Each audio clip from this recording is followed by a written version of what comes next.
అన్న కొంచెం అనుకున్నాను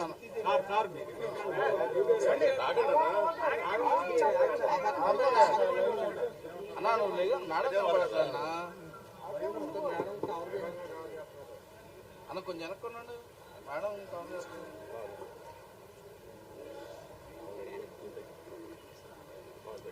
కొంచెం వెనక్కున్నాను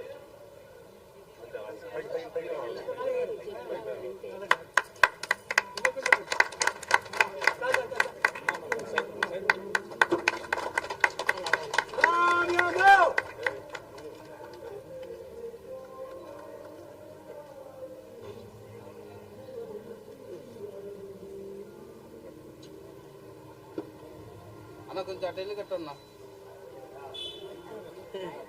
ఏంటి మేడం రాగా ఎవరు పోయి అన్నారు ఎక్కడన్నా చూపించుకోండి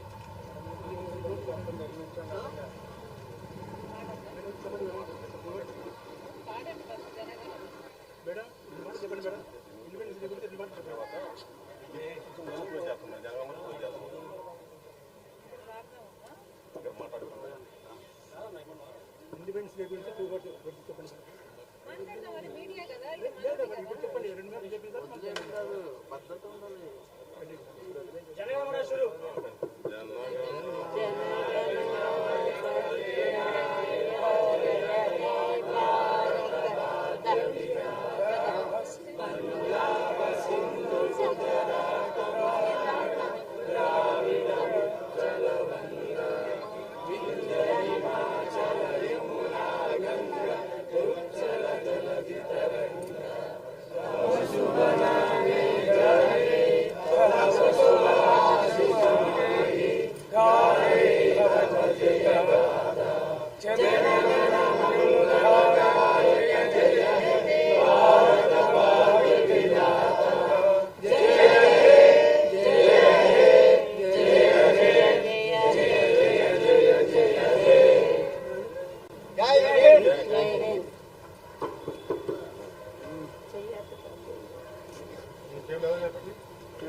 గుడ్ మార్నింగ్.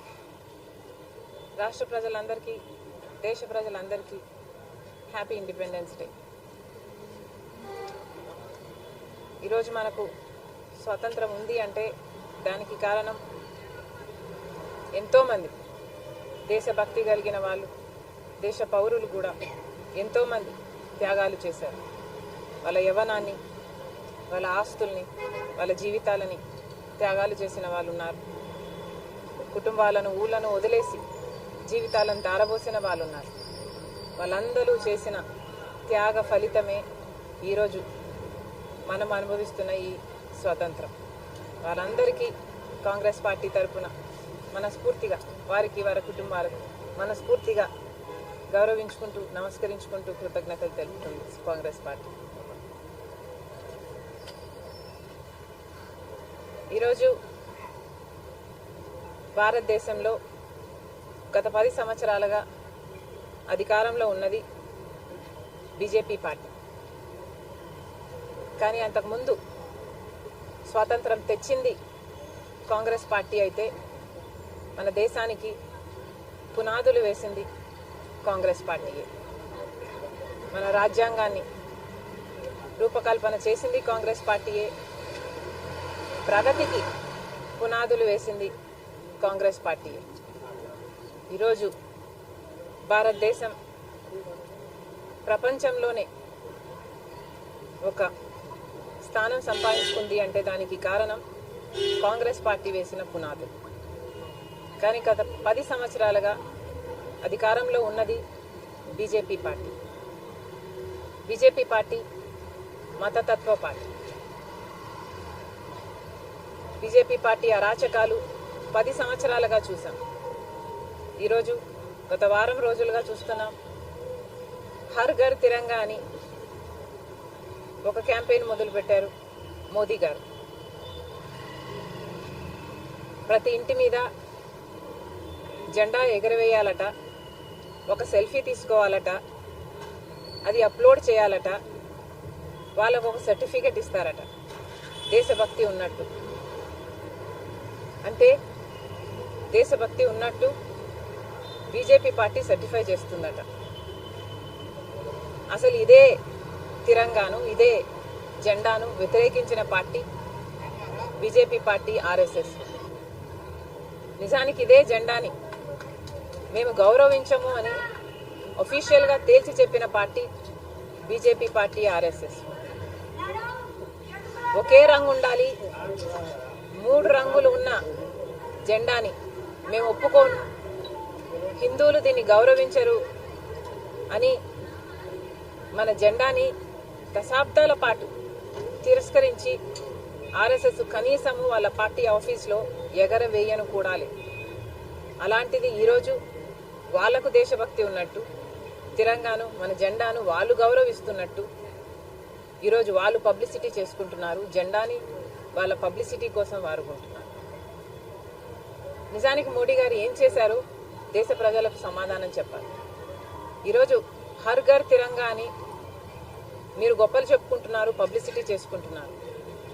కానీ హర్ ఘర్ని మోసం చేసింది ఇదే మోడీ గారు కాదా? 10 సంవత్సరాల అధికారంలో ఉండి 2022 కల్లా ప్రతి కుటుంబానికి ఒక ఇల్లు అన్నారు. వచ్చిందా? ప్రతి కుటుంబానికి ఒక ఇల్లు కట్టించారా? పేద కుటుంబానికి మోడీ గారు. ప్రతి ఇంటికి ఒక ఉద్యోగం అన్నారు. వచ్చిందా?